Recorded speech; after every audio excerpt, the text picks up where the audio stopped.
नमस्कार, मी धनश्री.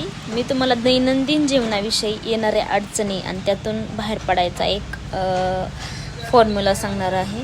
तर आपल्याला तर थोडंसं 1 तासाचं सुख हवं असेल, 1 तासानंतर आपला मूड चांगला होतं तर छोटंसं गाणं ऐकायचं. 1 दिवसाचा आनंद पाहिजे असेल तर एका छान आवडीच्या मैत्रिणीसोबत फिरायला जायचं. 1 आठवड्याचा आनंद पाहिजे असेल तर फॅमिलीसोबत फिरायला जायचं. आणि 1 ते 2 वर्षाचा जर आनंद हवा असेल, सुख पाहिजे असेल तर लग्न करायचं. आणि आयुष्यभराचा आनंद पाहिजे, आयुष्यभर सुखी राहायचं आहे, समाधानी राहायचं आहे तर पैसा कमवायचा. आणि पैशाशिवाय महत्त्वाचं काही नाही. आणि आपण जे पण काही विकत घेऊ शकतो पैशाने घेऊ शकतो, आनंद मात्र विकत नाही घेऊ शकत. आनंद आपला स्वतःचा आनंद आपल्याला शोधायचा आहे. पैसा मात्र कोणतंही काम केल्याने पैसा मिळतोच, पण चांगल्या दिशेने पैसा कमवा आणि मी सांगितल्या पद्धतीने आयुष्य जगा. धन्यवाद.